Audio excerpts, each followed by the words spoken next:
Well, hi everyone. It is so great to be with you all today. I'm Lisa McKnight, Senior Vice President and Global Head of Barbie and the Dolls portfolio at Mattel. I want to thank the Gathering team for recognizing Barbie as a cult brand honoree. It's a privilege to be here representing the global Barbie team. I'm here today to talk about what makes a brand truly loved. And by that, I mean the rare brand that really connects with us, that gets us viscerally, like the best of best friends does. Barbie is one of those extraordinary brands. For perspective, she's the #1 toy property and the #1 girls brand in the world. And she's a global icon. So yes, Barbie's popular. And there are plenty of successful businesses built on popularity.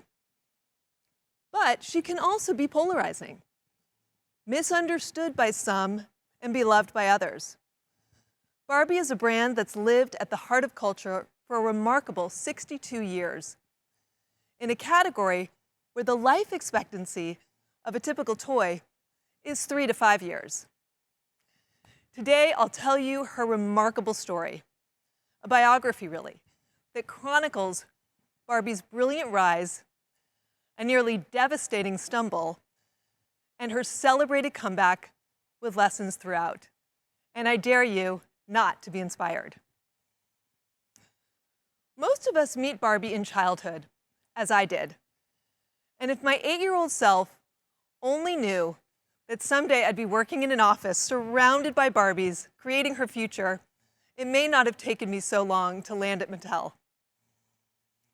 Growing up, I was fortunate to have parents who nurtured in me the audacity to believe that I could be anything in a world they knew could be particularly tough on girls.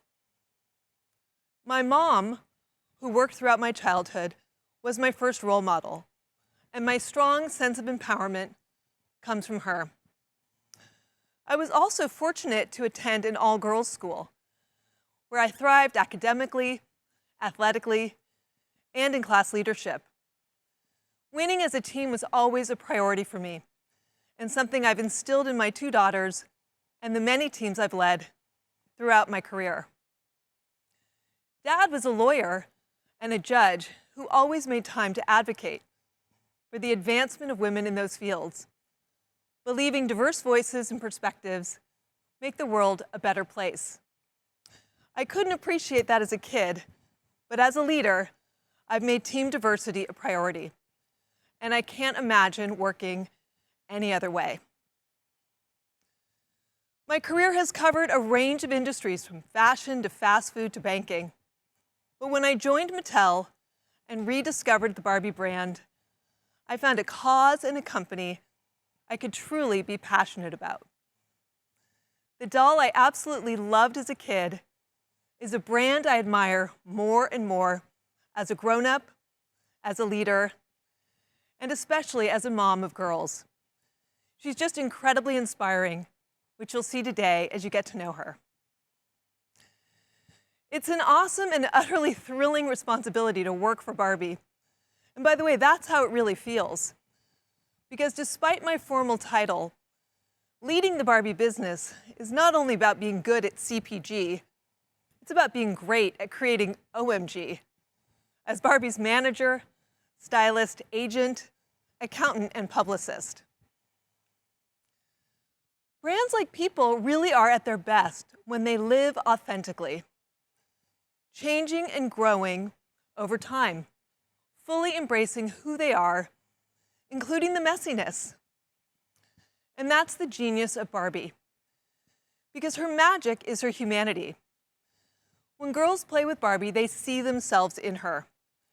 And when my team and I plan her next move, we see us in her too. For those of you who follow the business, you know that Barbie is having a moment. A transformation 62 years in the making. The brand has grown consecutively since 2015, and 2020 saw Barbie's highest growth in decades. and that momentum continues. But to understand just how far the brand has come, it helps to understand the journey that led her here. So here it goes. Barbie was born in a world and an industry that few people today would recognize. It was a man's world, where most industries, including toys, were dominated by men, despite women being the primary consumer. And where the business of toys was focused on creating big hits, not enduring brands, and product features rather than the values those products represented. But post-war California was proving to be a hive for revolutionaries, whose ideas were shaking up traditional industries. Among them were entrepreneurs Ruth and Elliot Handler, who were changing the toy industry with their innovative creations. As a working mom with a big career in mid-century America, Ruth was a true trailblazer who wanted to ensure that her daughter Barbara had just as many opportunities when she grew up as her son Ken. Yes, those are her kids' names. In those days, toys made for girls were largely focused on home and family, where girls could imagine themselves as a mom or caregiver, whereas toys for boys encouraged role-playing, being a doctor, an astronaut, or a firefighter. But when Ruth watched her daughter and friends play with their paper dolls, she saw they were not only playing with fashions, they were making up stories and imagining their future selves. And that was the genesis of Barbie, an entirely new type of doll play. But right from the start, Barbie was polarizing. Male retail buyers didn't quite get her. They weren't sure how moms would react to a doll with a grown-up body. So when Ruth introduced Barbie at the 1959 American Toy Fair, her pitch didn't focus on the progressive change she believed her invention would inspire. She simply convinced one retailer after another that Barbie would be the holiday hit of the year once girls were exposed to her. And after an expensive TV campaign that almost bankrupted the company, Barbie exceeded expectations. In year one, Mattel sold more than 300,000 dolls. The industry called the new toy sensation a fashion doll.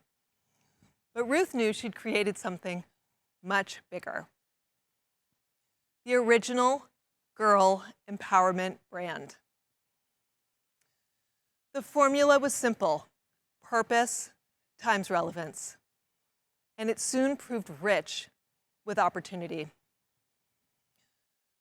Barbie's focus on cultural relevance had anticipated a defining revolution in workplace and social equality for women that emerged in the 1960s. And stylish career dolls quickly followed, representing ever more aspirational opportunities. Through Barbie, girls could dream without limits. But cultural change wasn't only playing out in toy boxes. At Mattel, Ruth welcomed diverse voices to work for Barbie.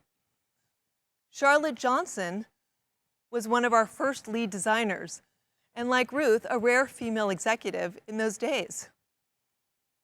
And in the 70s, pioneering African-American designer Kitty Perkins was hired to create an authentic path to diversity for the brand, beginning with the very first Black Barbie doll.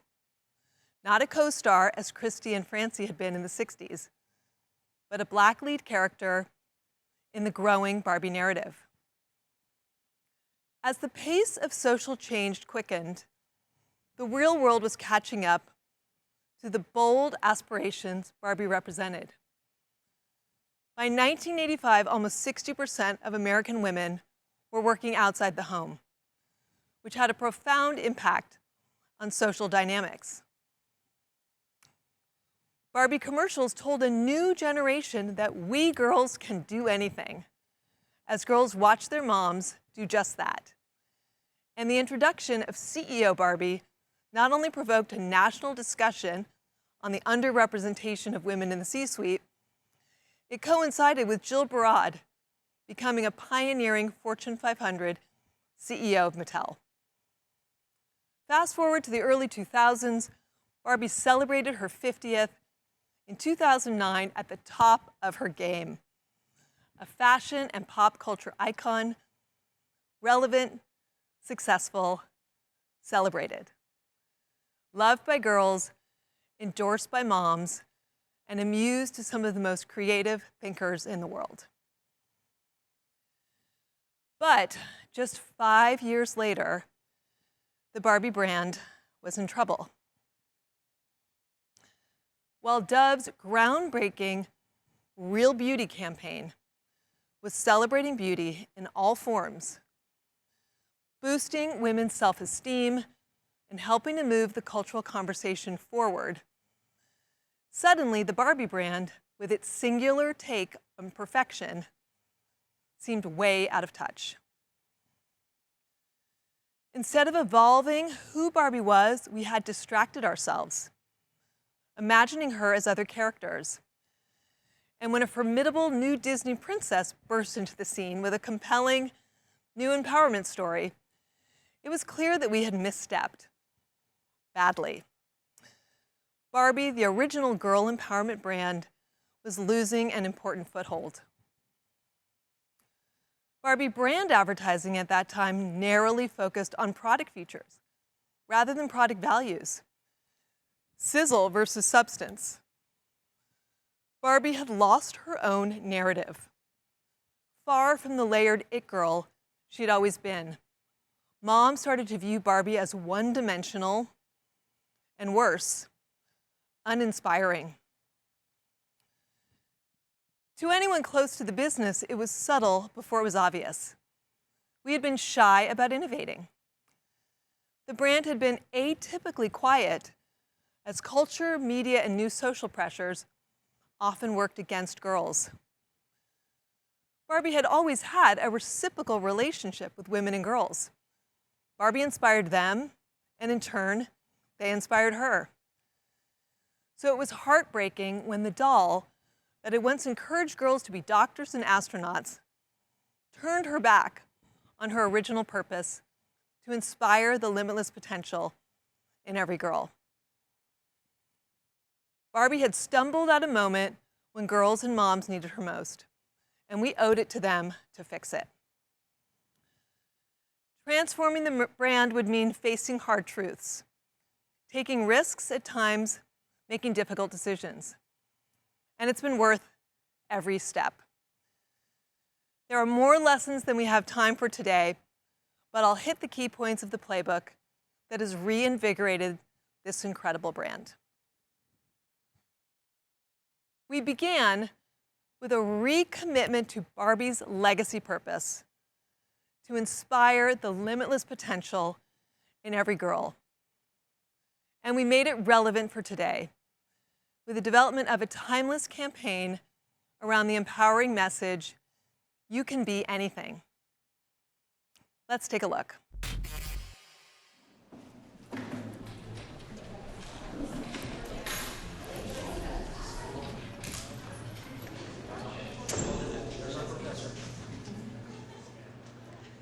Hello, my name is Gwyneth, and I'll be your professor today. And I will be talking about the brain. Hi. Hello, I'm your veterinarian today. You're kidding. Nope, I'm Dr. Brooklyn. See? Okay, doctor. Oh, here, let me see. Good morning, everyone. I'm your new coach. My name is Maddie. Nice to meet you. I had the most fantastic day in the office. You'll never believe what happened. We got that new business I wanted. You ever seen him fly? Have you seen what? Fly? No. My cat can fly. Okay. The dog's brain can't think as much as the human's brain because there's no high school for the dog. This is Peter, the Triceratops. Peter is 1 year old. The T-Rex, Sally, is 1,002,252 years old. Knees up like a unicorn. unicorn. Higher, higher. I've been to New York, Transylvania, Pennsylvania. We can think and do lots of stuff with our brain. Now, does anybody know how big the brain is? Anybody? Sophia. It is medium. Medium. Very good. This award-winning campaign was a viral sensation that ignited a modern reevaluation of Barbie, from fashion model to role model, and restarted an important continuing conversation with girls and their parents across multiple touch points. We also knew we needed to reconnect Barbie to kids. Research had shown us that kids didn't really know Barbie very well, and they wanted to. They were deeply curious about her story, her family, her friends, and how she thought about things. So we leaned into YouTube, and Barbie became a vlogger. Candid, funny, vulnerably, talking thoughtfully about important and sometimes challenging subjects that are relevant to girls everywhere. In this episode, which aired last fall, Barbie shared the mic with her Black friend Nikki to talk about racism. Let's take a look. People did these things to me because I was Black, and they made the wrong assumptions about me. And they don't make those assumptions about white people like me. And that's not fair, because that means that white people get an advantage that they didn't earn, and Black people get a disadvantage that they don't deserve. Exactly. It's really serious. Some people even get hurt when others think the wrong things about them. That's exactly why people are marching, because when enough of us stand together, people pay attention. Right, because when we don't say anything, we're just letting it continue. Well, you listening and being supportive, that's helpful. It's important to keep reading and learning more about Black history. And if someone is being treated unfairly, stand up for that person. If we all work together, we can make a big difference. Thank you so much for sharing all of this with me today, with us. Yeah, it's not easy, but it's necessary. This episode earned millions of views within 24 hours of posting, was trending on Twitter the same night as the vice presidential debate, and most importantly, became a tool to help parents have this important conversation with their kids. Today, Barbie has found her voice again, meaningfully reconnecting with kids and hosting the #1 girls' toy brand on YouTube, with 17 million subscribers and 19 billion minutes of viewed content. And that's just one example of the purpose-driven content that's ushering in a new era for the Barbie brand. This fall, we'll introduce an all-new special on Netflix, featuring a diverse, new, and important voice who will star alongside Barbie with a dedicated product line. Purpose has inspired us to think big about how Barbie expresses herself in dolls. Today, children of color are a majority in the US. More and more kids are born multiracial, defying traditional stereotypes. And nearly 3/4 of all kids have friends of a different race. We watched these trends develop, and we were ready. In 2015, we introduced the world's most inclusive line of dolls, featuring 7 skin tones, 22 eye colors, and 24 hair types and styles. And today, Barbie dolls represent more than 100 different looks and growing. And we didn't stop there. For 56 years, Barbie's signature shape was a standardized product feature rather than a value statement. And it was increasingly at odds with a growing culture of inclusion, as well as the brand's own purpose and relevance. So in 2016, Barbie's team did the gutsiest thing you can do for an iconic brand. We changed the product, diversifying Barbie's shape to create the most representative line of dolls ever. Girls loved the versatility of swapping their Barbies' clothes and accessories, and this change disrupted that system of play and required redesigning everything from Barbie's fashions to her cars and even her dream house. But the cost and risk have been more than worth it. When Barbie stepped out, she quickly became the #1 story in the world, scored the cover of Time magazine, inspired a wonderful documentary film, Tiny Shoulders, and most significantly, generated nearly 100% positive sentiment.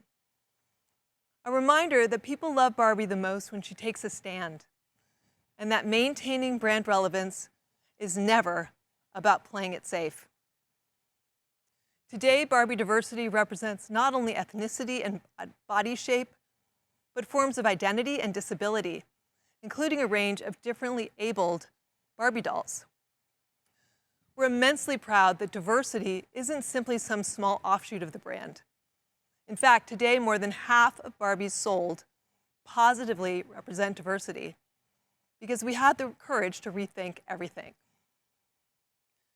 And for those of you that are wondering if these bold moves have also been good for business, the answer is yes. Barbie's been growing double digits, and last year was her highest year-over-year growth in 2 decades. While Barbie will never take credit for social change, we always want her to be an inspiring influence on the arc of progress for girls and women. Over the years, we've been heartened to see the reversal of many of the gender-based norms that Ruth Handler quietly challenged in 1959. Today, more women than men graduate from college. 65 women have gone into space. More than 80 countries have been led by a woman. We've seen huge increases in female entrepreneurship. But there's still more work to do. Only 7% of Fortune 500 CEOs are women. And recent research at NYU has shown that unlike boys, many girls lose confidence in their own competence and develop self-limiting beliefs as early as age 5. And cultural stereotypes, implicit biases, and representation in media only deepen this issue. Researchers in the US have branded it the dream gap, and it's particularly acute for Black girls. So as you can imagine, this didn't sit well with us, and we immediately saw an opportunity to do something about it. In 2018, we created the Barbie Dream Gap Project, a multi-year initiative with the goal of leveling the playing field for girls everywhere. Take a look. Let's talk about the dream gap. What's that? It's the gap that comes between girls and their full potential. You see, starting at age 5, girls stop believing they can be presidents, scientists, astronauts, big thinkers, engineers, CEOs, and the list goes on. Why? Because what else are we going to believe when by age 7, we're more likely to think that boys are smarter than us? That's ridiculous. When we are 3 times less likely to be given a science-related toy, that's sad. And when our parents are twice as likely to Google, is my son gifted? Then is my daughter gifted? That's not cool. We need to see brilliant women being brilliant and see how they got to where they are. To imagine ourselves doing what they do. But we can't do it alone. Moms, dads, brothers, and bosses. We need all of you to help. We need to close the dream gap. It's up to all of us.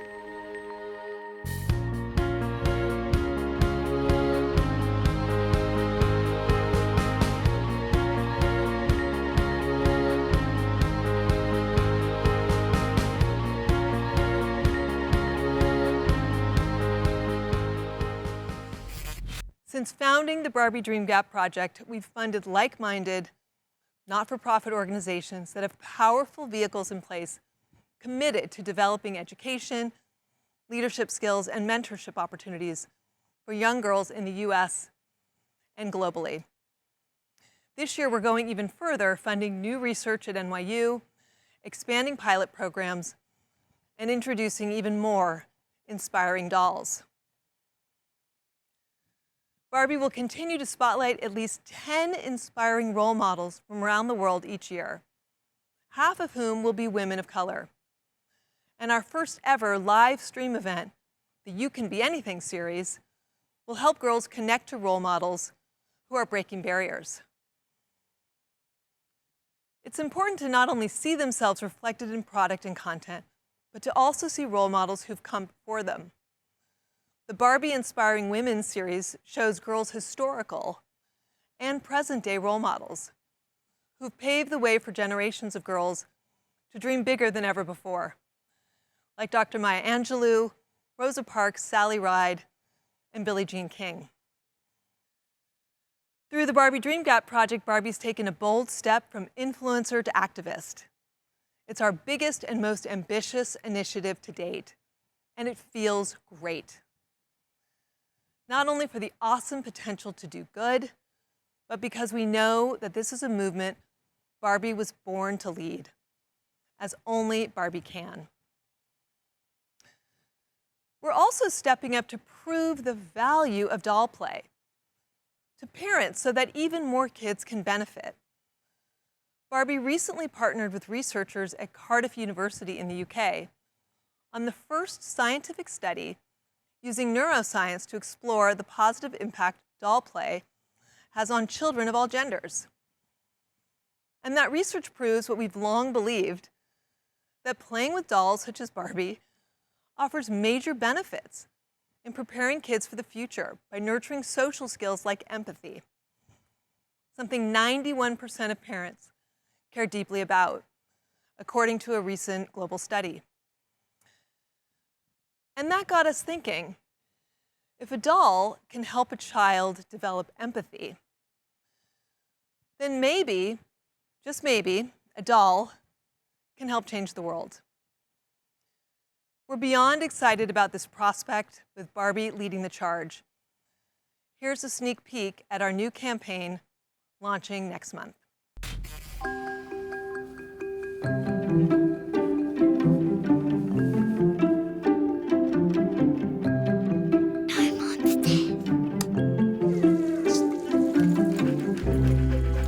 Mouse. Hey! Kim is a young girl who goes to school in the morning. Any questions?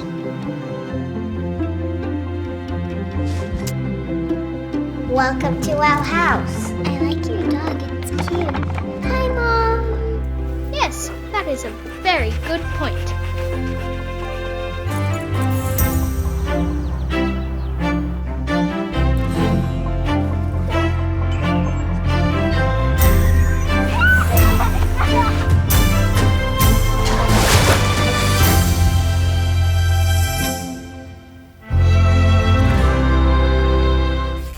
We are incredibly excited about this work at a time when the world needs empathy more than ever.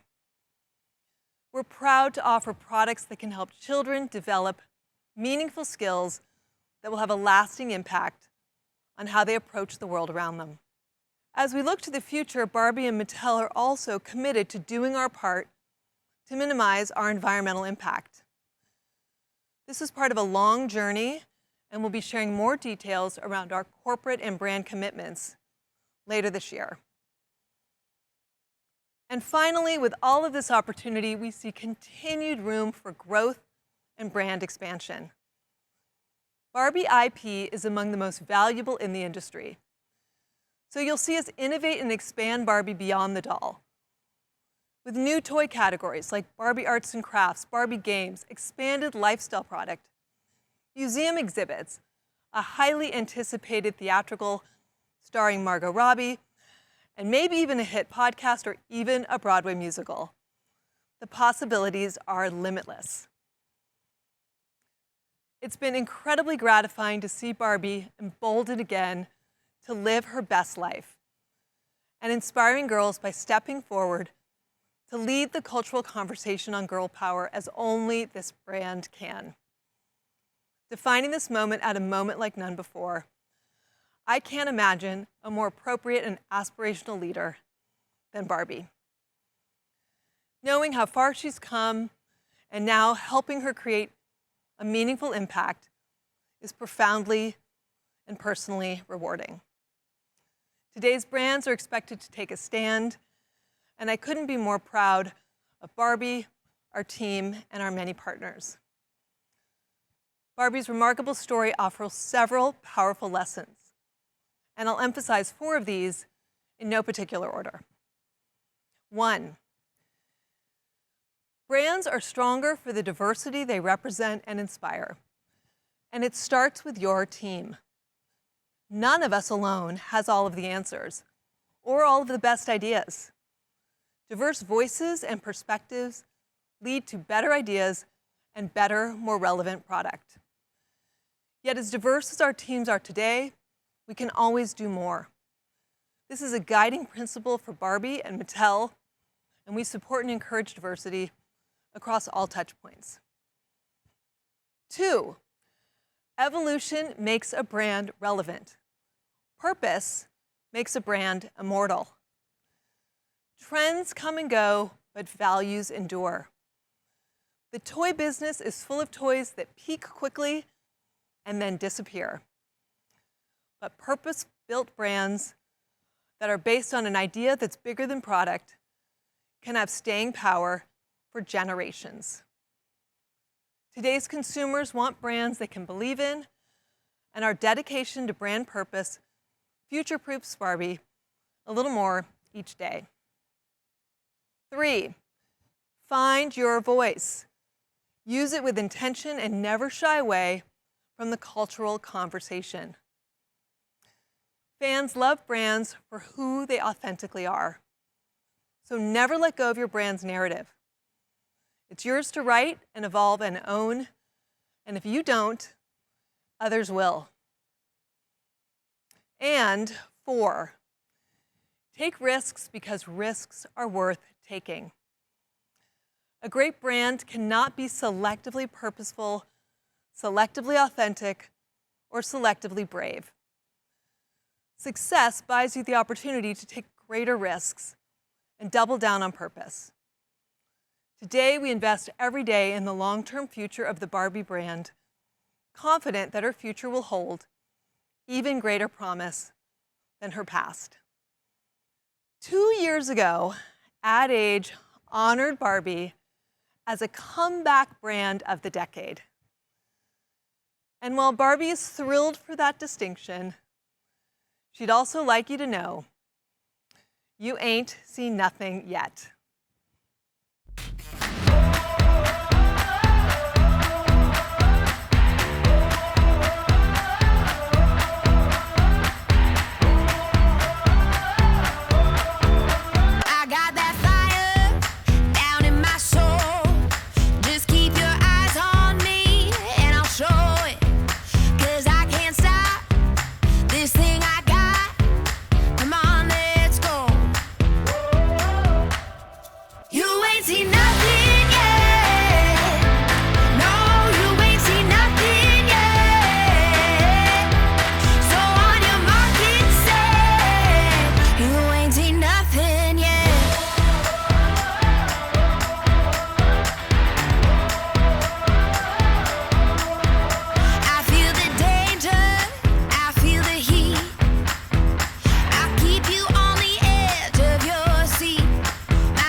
Thank you.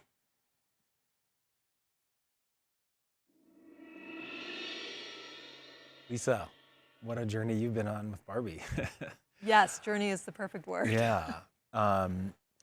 It's funny, as I've been thinking throughout the day about, how does a brand even be considered to be a cult brand, and I think for most of them, it's there has to be a purpose they serve, or a really a bigger service they provide, I think. And you said something that I want to speak to, that I kind of went as I thought it through, which was, you said that girls are imagining their future selves, and like, what a responsibility, right? What an honor.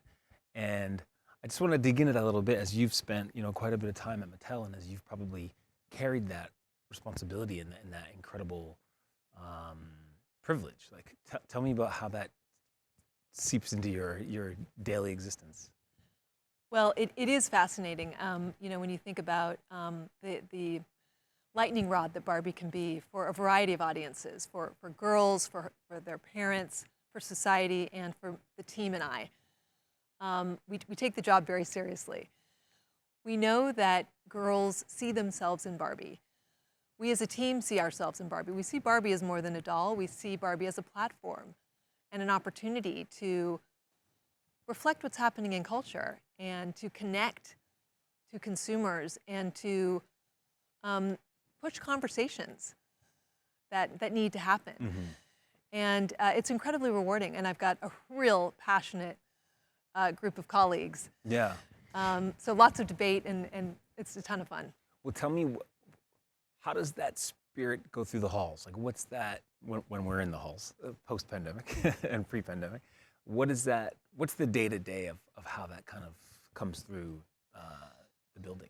Well, again, we're actually always kind of thinking about Barbie and thinking about the platform, 24/7. I'll give you a perfect example. Many of us were watching the inauguration in the United States this year. Very moved by Kamala Harris and her appointment. Very moved by Amanda Gorman and her amazing poetry. All of our phones were lighting up. We were all texting each other, pulling out quotes from them both and getting inspiration, and already immediately brainstorming on things Barbie could do to support those amazing women, those messages. So that's just one real-time example. Yeah, that's great. One of the things that you said, which I completely agree with, and I want to dig into a little bit, is you said transforming great brands means facing hard truths. And I guess I want to start with you, right? As someone that's been there 22 years, I think, right? Yeah. How do you first look at yourself, right, and go, it's time for me to remember to evolve. It's time for me to always be thinking about, the hard truth of where I have to go next. Like, what was the personal journey for you there? And then I want to kind of jump into the business. Well, the personal journey was definitely getting more comfortable with, feedback coming from all sorts of places. Not only do we have, every year or two, we get a new crew of young marketers that join the team that are from a different generation than certainly I am. And they've got a totally different take on the brand, society at large, the best way to reach consumers. So just getting comfortable with all that new input that's coming and being a good listener was a major awakening for me. Yeah. I would also say, though, I've appreciated that even within the team, we still need perspectives from other places. We've got a lot of diversity on the team, but we need to be comfortable asking for help. And so through the past 5 years during this transformational journey, we've brought in a ton of folks, advisors. We think of it sort of as a board of directors. That's great. For Barbie, to just help us see what we don't see and point out the blind spots. So as you drilling into that a little bit, as you think about specifically the product roadmap, right? When you're this iconic brand with this very iconic figure, not only are you changing her figure, her actual image, you're changing like the entire categories that this brand plays in. Like, talk me through how you guys decide where to go next, or how you guys decide, where the brand has a right to play.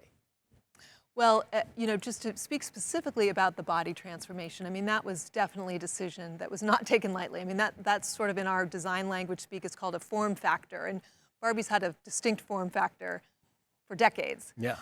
And so by deciding to add diversity to her body, we knew that there were implications to the way her fashions were going to fit, to the way she particularly fit with the other accessories. We had to make sure that the whole system of play could accommodate all these different shapes and sizes.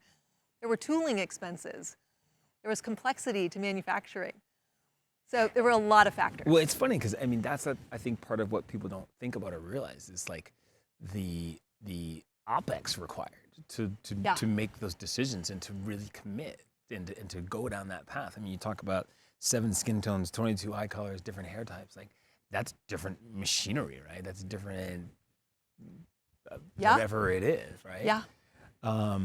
So, I think about change, right? And you can do change from the back foot or change from the front foot, right? And we always want to be changing from the front foot, where we're evolving and we're doing it because there's an opportunity, not because there's a problem. Like it sounds like you guys have lived in both spaces, right? Yes. You kind of started off a little bit on your back foot, but now you're really on your front foot, and you're pushing culture, you're pushing the conversation. Tell me how that transition has gone through the building and how you've become a leader in the conversation. Well, you hit the nail on the head. I mean, absolutely 6, 7 years ago, we were on our back foot. And, we look back on it now and we think, gosh, we really took a little bit too long to react to the changes that were happening in culture. Obviously, we started to wake up and began the journey of transformation, and now we're on a good trajectory. But you're right, today we are looking to the future. Every conversation is about what's next. We take a moment and celebrate some of the wins, but it's always what's next. How are we going to address this? How do we future-proof this brand? Because we want Barbie to stand the test of time and be here for another 60 years. Well, I love what you said about evolution and purpose. And I don't want to get this wrong, but you said evolution brings you relevance, but purpose makes you immortal. Did I say that right? Yeah, yeah. I've never heard that, and I think it's fantastic. Like, how does that come into the everyday ethos of Mattel, of Barbie? Well, we have a sort of marketing framework called the Mattel Playbook. And one of the biggest components of that is being purpose-driven, which is grounding yourself in values that are universally held and ensuring that you're reflecting values that society holds dear. And so Barbie, as a beacon of empowerment for girls, as a beacon for diversity, inclusivity, and equality, these are values that you can't dispute. It's very difficult to argue with. And, let's assume they're going to stand the test of time. So that type of a framework should ideally make Barbie immortal. Other aspects of our playbook are connecting to culture. And again, that's sort of where the relevance piece comes in. The way you express the brand is going to evolve.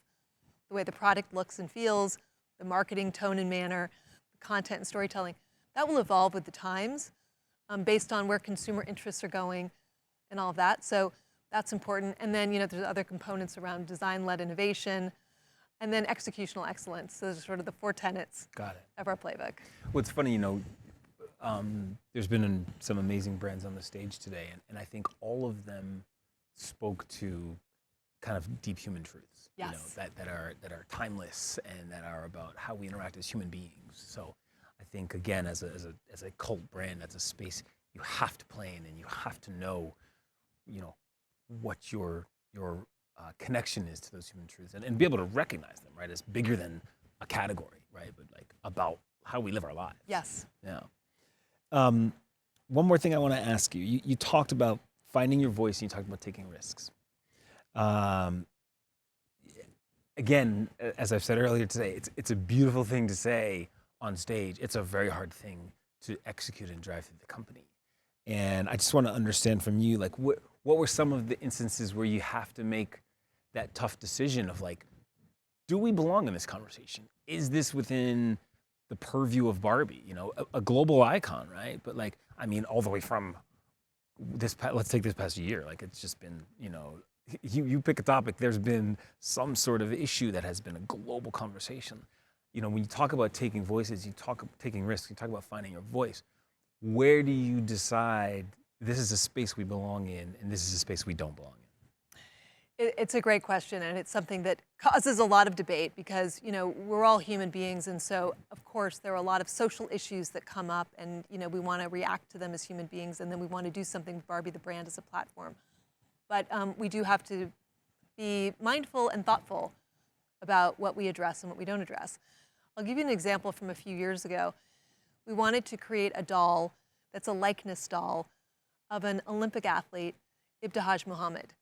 She was the first fencer, women Olympian from the US, and she competed wearing a hijab. We had never had a doll in our line with a hijab on it. We thought immortalizing Ibtihaj into a doll would be an interesting way to connect Barbie to that conversation, while at the same time recognizing that she in herself is an amazing role model woman that we wanted to honor as a shiro. So we developed the doll, we launched it, and we got some very mixed reaction. But we stood by it. I gave my CEO talking points. We supported, the product. We stood by it, and it was the right thing to do. And Ibtihaj is an amazing woman, and it's been a pleasure to work with her. Well, I think, well, first of all, I applaud you for standing by it. I think sometimes you have that moment when you're like, oh, did we do this? Is this right? Is this wrong? And I think to know you're right and to be able to track it back to your values, right, is when you can kind of stand firm. So I think the other thing I would feel about cult brands is, we're not perfect all the time, right? And I think, if you look at the Nikes, Airbnbs, like all these brands have had missteps. And I think the ability to turn that into part of your story and then to kind of see the positive change that comes from it is a very, very admirable thing. So I want to thank you for inspiring girls to find their limitless potential. Well, thank you. It's been a pleasure to be here. Thank you.